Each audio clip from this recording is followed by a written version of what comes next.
Gracias, Moisés. Así es, como cada semana tenemos el privilegio de contar con la presencia del doctor Rafael Gotró con nosotros, gastroenterólogo, una eminencia en la medicina, como bien destacabas. Y en este mes de octubre hay que aprovechar cada oportunidad que tengamos un profesional como él para reiterar lo que es el trabajo que se está haciendo en este momento con la lucha contra el cáncer. Y es por eso que en el día de hoy se ha decidido tocar este tema tan interesante. Doctor, es un honor como siempre recibirle y saludarle. ¿Cómo se siente en este día? Bienvenido, doctor. Bienvenido. Muchísimas gracias a los cuatro grandes comunicadores que tenemos el honor de compartir en el día de hoy. Como siempre, elevo mi plegaria a nuestro Señor Jesús para que bendiga a todos y cada uno de los hogares que estén con nosotros a partir de este momento. Aunque el tema es duro. El tema es real. Y entonces, con motivo del mes de lucha contra el cáncer y el pasado 17, el Día Mundial de Lucha contra el Cáncer de Mama, que ya anunciamos que lo vamos a desarrollar mañana en matinal, si Dios lo permite. En el día de hoy, nuestro productor ha escogido el tema de que conversemos del cáncer gastrointestinal, que es uno de los cánceres más frecuentes que puede ocurrir en el ser humano. El cáncer le da tanto miedo a uno, lo llena de uno de tanto dolor, desesperación. ¿Qué es el cáncer? Que en el fondo, porque enfermedades hay N, pero ¿por qué uno le tiene ese miedo tan fuerte al cáncer? ¿Qué es el cáncer? Sinónimo de cáncer es muerte, lamentablemente. Ay, por eso entonces. Entonces mucha gente enfoca la palabra cáncer y muerte. Pero, y es todo lo es injusto. Y es todo lo contrario. Hay gente que lo supera. Pero que es todo lo contrario. Lo que nosotros queremos sembrar cada vez que venimos a nuestro espacio y cada vez que tenemos el momento de comunicarnos con nuestros televidentes, es llevar una voz de esperanza. El cáncer es curable, es prevenible, y el cáncer, el problema fundamental es que la detección temprana. Si avanza, y la detección temprana es fundamental. Entonces, esa pregunta que hace Michael es muy importante para orientación de nuestros amables televidentes. El cáncer viene, la palabra cáncer, desde la época de Hipócrates, que es el padre de la medicina. Hipócrates lo comparó con un cangrejo. Por eso el cáncer, el mes de lucha contra el cáncer, se simboliza en la bandera con un cangrejo, por la forma como el cangrejo crece en una forma desorganizada, pudiera decirse, las patas para un lado, las garras arriba, y eso mismo sucede con el cáncer. Ahora bien, lo que queremos llevar a nuestros amables televidentes, primero, que el cáncer es curable, óigase bien, curable. Amén. Que la palabra cáncer no significa muerte. Eso es importante, porque la mayoría de las personas, es como introdujo Carolyn. Me llamó la atención, doctor, que usted dijo que es prevenible. Prevenible y curable. Prevenible y curable, y esta tarde lo vamos a demostrar para orientación de nuestros. ¿Cómo puntualizamos la prevención entonces Eso es del importante. cáncer? Primero, ¿qué es un cáncer? Esa es una pregunta muy buena que nos ha hecho Michael, que nos da la facultad de poder explicarle a nuestros amables televidentes qué ocurre cuando a una persona se le detecta un cáncer. Fíjese bien, el organismo humano tiene billones, con B, billones de células en todo nuestro cuerpo. Billones es 1000 billones. Billones, aproximadamente 2 billones de células tenemos en el cuerpo humano.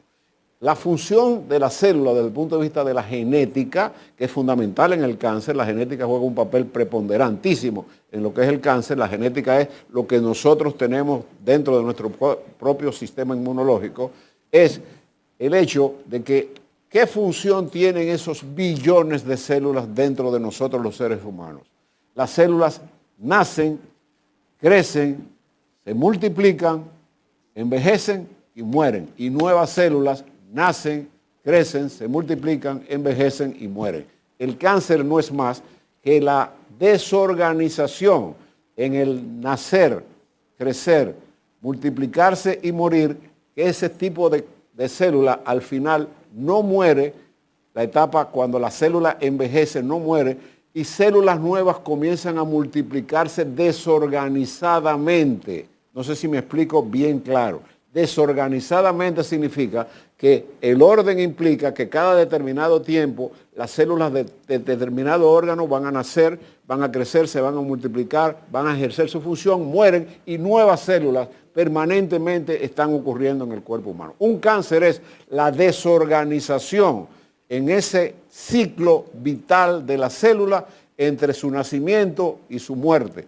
en vez de morir, la célula permanece viva y nuevas células desorganizadamente, como no crecen, como las células no mueren, hay una multiplicación que cuando aumenta en el número de tejido va a formar una lesión independiente que se llama tumor o neoplasia. Eso es un cáncer. ¿Cuáles serían los síntomas de un cáncer en el caso de tracto digestivo?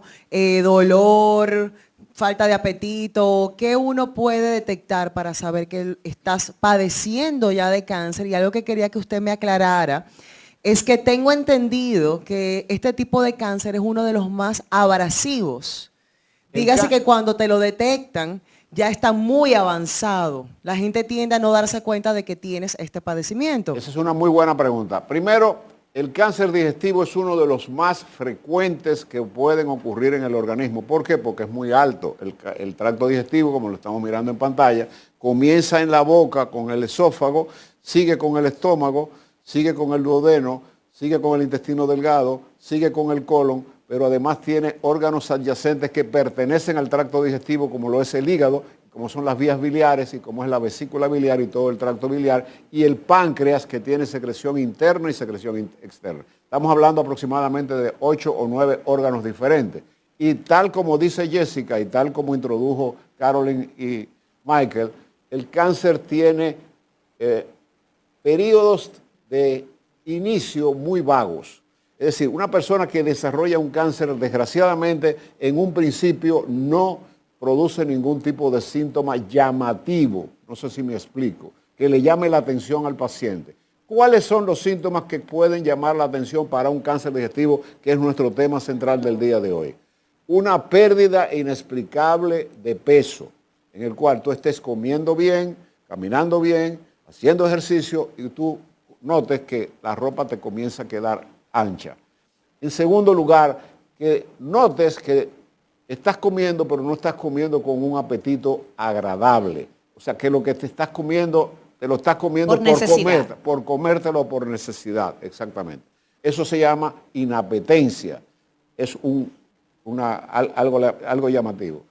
El comer las comidas, voy con Jessica y su pregunta, el comer desgraciadamente las comidas procesadas, las comidas ahumadas, como son los pescados. ¿Por qué el cáncer gástrico es tan común en Japón, el país de mayor índice de cáncer gástrico en el mundo? Porque los japoneses no producen carne y toda su comida es procesada. El bacalao, el pescado salado, en conservas, aumenta definitivamente la posibilidad de cáncer en el estómago.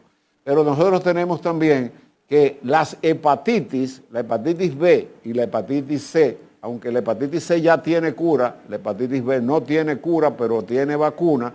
Una hepatitis B o una hepatitis C descontrolada es el preludio de un hepatoma, de un hepatocarcinoma, un cáncer del hígado por una muerte del hepatocito y una pérdida de función de las 500 funciones que va teniendo el hígado, las va perdiendo y degenera en un hepatoma, que es el cáncer hepático. Tenemos entonces el cáncer más común en el tracto digestivo, el tercero en frecuencia a nivel mundial, después del cáncer del pulmón, después del cáncer de mama. La tercera causa de muerte por cáncer es el cáncer colorectal. Ese es el gold estándar de lo que significa el peligro del tracto digestivo. El cáncer de páncreas, el temido cáncer de páncreas, que tiene funciones endocrinas y exócrinas, y ustedes dirán, oye, conocí una persona, ahí lo tenemos en pantalla, ese muchacho Guillermo es una estrella. Sí. Fíjense esta imagen que nos pone Guillermo.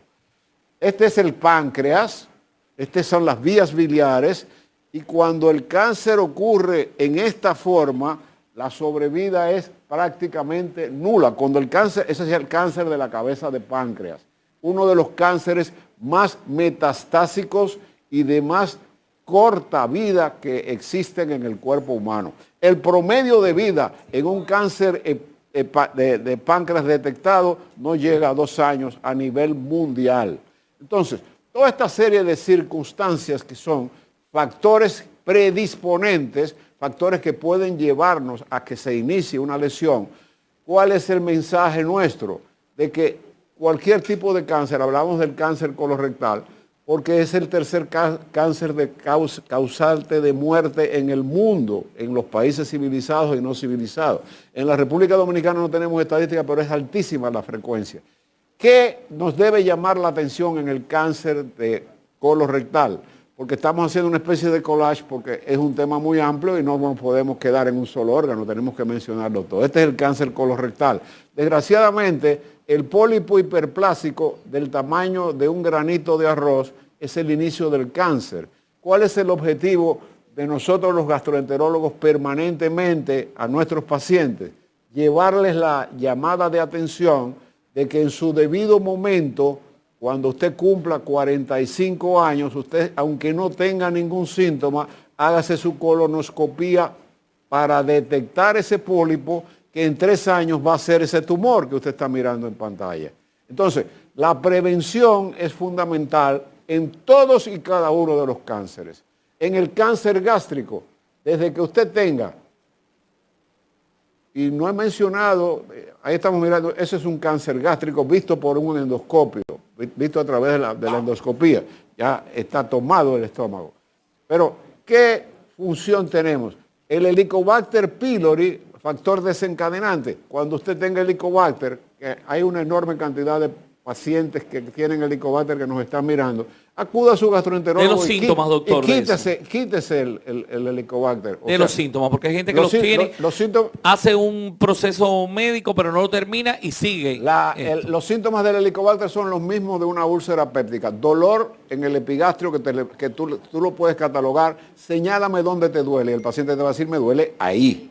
No me duele, no. Me duele ahí. Y te lo señala. Ese dolor que tiene relación cuando tienes el estómago vacío, que te despierta en la madrugada, que se acompaña de reflujo, que te da mucha flatulencia, que te da mal aliento, ese es un dolor que puede ser preludio de que hay factores predisponentes para el cáncer digestivo. El Helicobacter pylori definitivamente, descubierto en el año 82 por 2 australianos, Warren y Marshall, definitivamente a nivel mundial se sabe que el Helicobacter pylori es cancerígeno.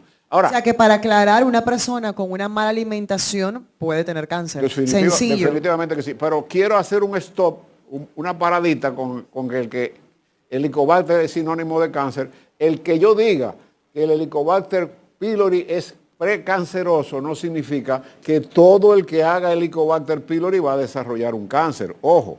Como el ¿Y en qué radica esa posibilidad de sí o no? Que puede degenerar en el genoma de ese Helicobacter que se hace acá en el país, el CAC-A y un CAC-A positivo nos lleva a erradicar ese Helicobacter porque ese Helicobacter podría convertirse en cáncer. Ahí estamos mirando la parte O sea, que en la derecha. detención y en el diagnóstico el médico ya puede prever si ese necesita ese tratamiento. Mira qué muchacho estrella, este muchacho Guillermo, Sí. y lo digo, mire, como yo no le puse esa imagen, y miren cómo él puso el Helicobacter buscó. pylori, fíjense que tiene filamentos que se tornilla, como usted tornilla un tornillo a las paredes del estómago, y puede ser que ese cáncer sea desde el punto de vista de la génesis de ese Helicobacter puede ser cancerígeno. ¿Desde cuándo tiene la ciencia médica conciencia, uno, de que existe el cáncer? Uno.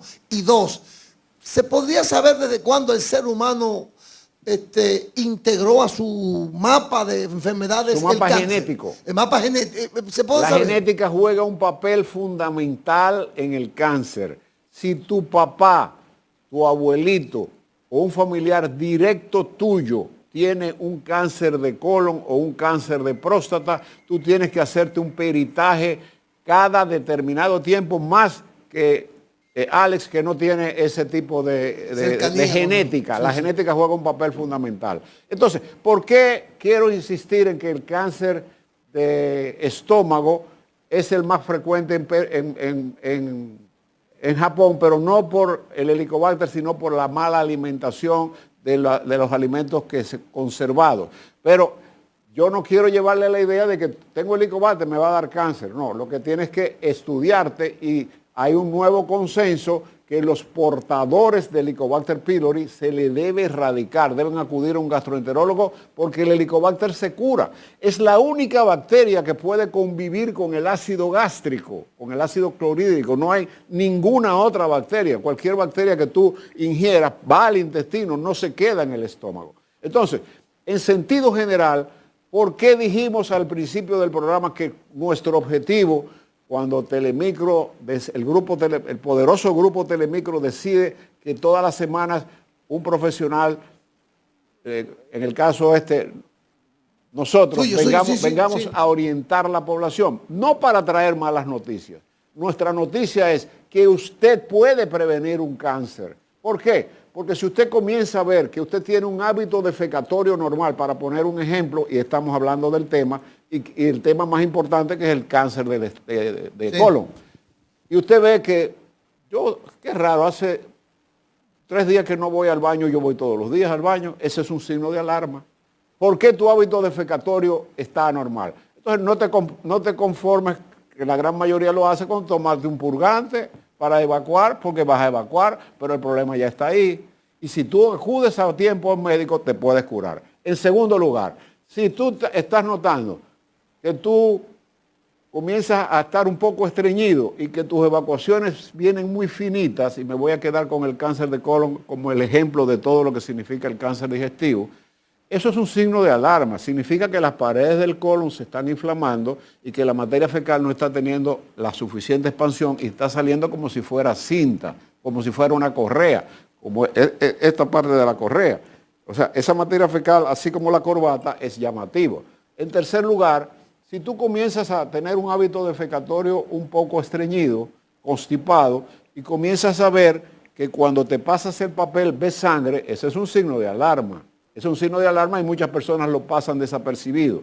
En cuarto lugar, si además de eso tú comienzas a ver que estás perdiendo peso, ese es un signo de alarma y ese es un signo de que te debe hacer acudir al médico. Entonces, en el caso del páncreas, del temido páncreas, nosotros, con 47 años de ejercicio profesional, todo paciente obeso con más de 50 años que desarrolla una diabetes tipo 2, nosotros y muchos médicos con la conciencia del peligro que tiene el páncreas, yo le mando una tomografía a ese paciente aunque no tenga ningún síntoma. Un obeso, gordo, 50 años y que debuta con una diabetes tipo 2, yo le hago una tomografía con la finalidad de ver mi silueta pancreática, porque cuando el cáncer de páncreas, cuando el páncreas llega ese tumor a esa condición, ahí no hay absolutamente nada que hacer. Sin embargo, en una tomografía puede ver una pequeña lesión y a pesar de que es un cáncer muy invasivo, nos puede ayudar a tener este tipo de reflexión. Doctor, ¿por qué tanta la diferencia en la detección del cáncer cuando va caminando de etapa? O sea, dicen, si estás en etapa 1 y te lo encuentran, las posibilidades de sobrevivir son inmensas. Ya en etapa 2 y 3 la cosa es mucho más complicada. ¿A qué se debe que ese cambio de etapa sea tan complicado y sea a tiempo o ya no haya tiempo de hacer mucho? Alex ha hecho una pregunta excepcionalmente interesante para nuestros televidentes. Las capas del tracto digestivo, del órgano que ustedes quieran, a excepción del páncreas que tiene secreción interna donde produce la insulina y el glucagón y tiene secreción externa como enzimas pancreáticas para la digestión. Esa pregunta que tú haces es muy importante. Los órganos digestivos, vamos a seguir tomando como ejemplo, para no dilucidar mucho el tema, el cáncer de colon. El colon tiene 4 capas y el estómago tiene 4 capas. Mucosa, submucosa, muscular y serosa. La mucosa es la que nosotros vemos, por ejemplo, cuando vamos a ver ese pólipo, que vamos a ver una colonoscopía, estamos viendo la mucosa del colon. Entonces, ¿qué pasa? Que cuando el cáncer está en la mucosa del colon, se llama cáncer in situ. Ese cáncer es curable 100%. Óigase bien. Cuando el cáncer, tú no te haces la colonoscopía, no tienes ningún síntoma, sigues evacuando bien, cuando hay sangrado ya hay problema.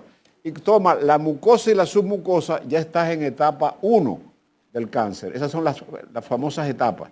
En la medida que pasan los años, estamos hablando de años, para que un pólipo que salga hoy se convierta en cáncer necesita de 3 a 5 años.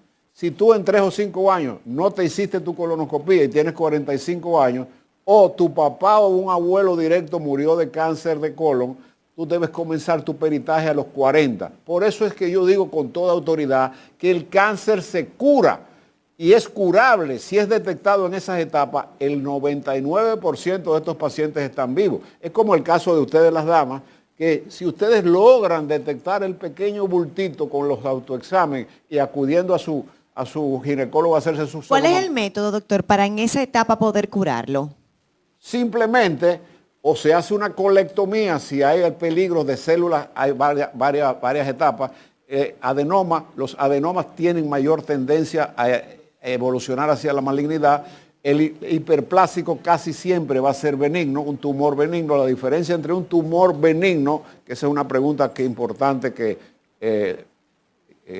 Un tumor malo y uno la diferencia que me hizo Michael al principio del programa, la diferencia entre un tumor maligno y un tumor benigno es que el tumor benigno va a crecer, pero no se va a multiplicar ni va a producir mitosis. Y con la extirpación el paciente está curado. Entonces, cuando el cáncer penetra mucosa, submucosa y muscular, ya es un cáncer tipo 2 a 3 y ya es un cáncer que no se puede curar extirpando el pólipo. El pólipo va a evolucionar en pólipo hiperplásico, adenomatoso.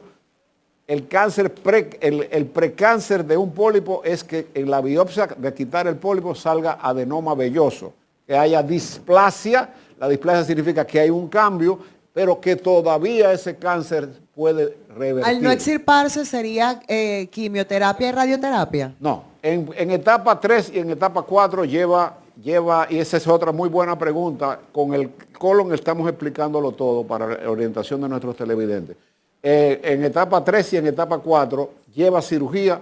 Entonces, ¿cuándo lleva quimioterapia? Todos los órganos que nosotros tenemos en nuestro cuerpo vitales están rodeados del sistema linfático, que son los ganglios, que son los que se encargan de la distribución de todos y cada uno de nuestros nutrientes y de todos y cada uno de lo que significa el sistema linfático. Cuando un cáncer de colon llegó a etapa 4 y penetró a un ganglio, es a través del ganglio donde va a emigrar esa célula cancerígena que va a ocurrir dentro del tumor hacia otro órgano, y esto va a llevar a cabo la palabra que vamos a decir, que la conoce todo el mundo y todo el mundo le teme: metástasis. Es a través de cuando el cáncer toma mucosa, submucosa, muscular, serosa y entró a la capa linfática, tiene la potestad de emigrar casi siempre, colon lo hace a pulmón e hígado, o emigrar. Entonces, cuando ese cáncer de pulmón o de hígado es detectado, no se le llama ni cáncer de hígado ni cáncer de pulmón. Se le llama cáncer de colon metastásico a hígado o metastásico a pulmón. Entonces, eso contesta la pregunta de que si nosotros logramos detectar tempranamente en etapa 1, 0, que solamente esté tomada la mucosa y la submucosa, de 3 en adelante, y lo de la quimio y radioterapia es muy importante. La quimio y la radioterapia han venido a revolucionar todo lo que significa la oncología. ¿Qué funciones tiene la quimio y la radioterapia? La quimioterapia va a evitar que nuevas células cancerígenas vuelvan a crecer.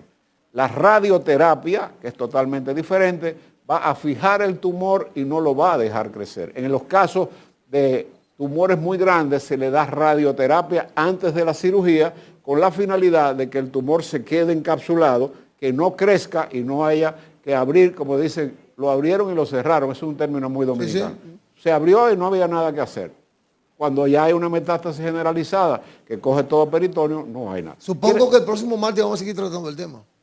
¿Perdón? Supongo que el próximo martes vamos a seguir tratando el tema cáncer en el tubo digestivo. Bueno, es un tema muy apasionante. Es muy amplio. Pero fíjate, hemos querido, ya está bien mi tiempo. Sí, señor. Sí, porque se nos quedó también la alimentación. ¿Qué puede producir este tipo de cáncer y qué se debe y qué no se debe comer? Mi mensaje al país, mi mensaje a nuestra gente de Estados Unidos, mi mensaje al mundo: nadie de los que estamos ni los que estamos aquí, ni los que nos están mirando, estamos exentos a desarrollar un cáncer. Nadie, óigase bien. no importa la edad. Si bien Tremendo. es cierto que la edad, en la medida que avanza la edad, el peligro es mayor. Pero hay cáncer en niños, hay cáncer en adultos. Y hay cánceres que no necesariamente son tumores. Una descompensación genética en la sangre va a producir un problema maligno que se llama leucemia. Un trastorno en el sistema linfático que pueda tomar multiplicación anormal de células anormales va a producir un cáncer que se llama linfoma. Un cáncer que ocurra, que lo hemos visto cantidad de veces, en los huesos, va a producir un osteosarcoma. Y un cáncer de la piel, que es el más temido de todo por la enorme cantidad de metástasis que puede hacer, que es el melanoma maligno. El melanoma maligno parece un lunar, parece que no tiene nada, pero está infiltrándose de una manera prácticamente mortal. Pero yo no quiero, sí me voy ahora, con el perdón de mi Enrico Zapata, que me está mirando así como, porque esto es muy importante, y con esto concluyo. Al país.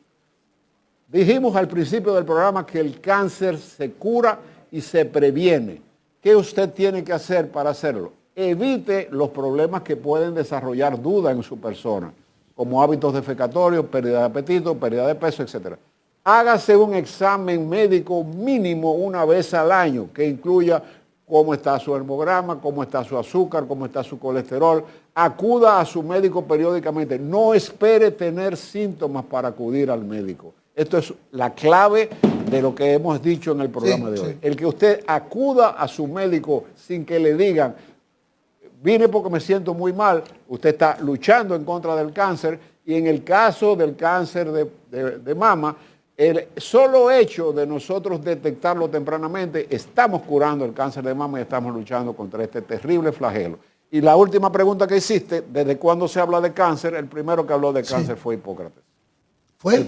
Hipócrates, el padre de la medicina. Que Para tú captó veas que había... tiene la medicina, la vida de la medicina entera, desde que Hipócrates lo mencionó. Muchas gracias, doctor. Gracias, Excelente. doctor. Gracias. Hasta la próxima semana. Decir que en breve las noticias deportivas estarán con ustedes, pero ahora está en pantalla la recomendación para su consulta directa con el doctor Rafael Gotro. Así es, si usted quiere una consulta con el doctor Rafael Gotro, es muy sencillo. Usted tiene que acudir al grupo médico Dr. Yunen y ahí está la información de lunes a viernes de 8 de la mañana a 2 de la tarde. Puede contactarnos a través del número 809-412-5005. Estamos ubicados en Abraham Lincoln, número 849, suite 302. Doctor Rafael Gotro.